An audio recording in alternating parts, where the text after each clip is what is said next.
welcome to Today Curiosities. Here we'll tell you about celebrities and royalty.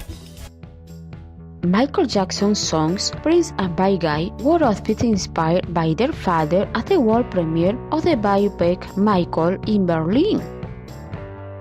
Their sister Paris escaped the premiere amid her criticism of the film. They both wore black single-breasted suits, while Bigi opted for a white collared shirt and Prince wore red.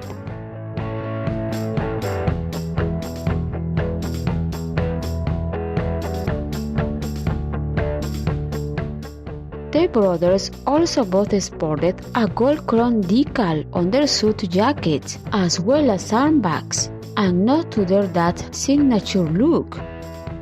His son's armbands feature a photo of Michael's feet in one of the singer's iconic dance moves.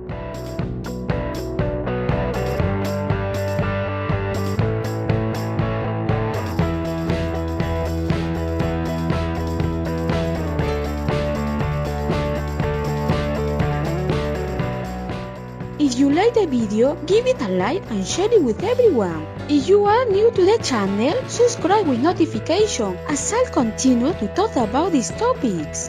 And as always, thank you very much to everyone for being there, and until the next video.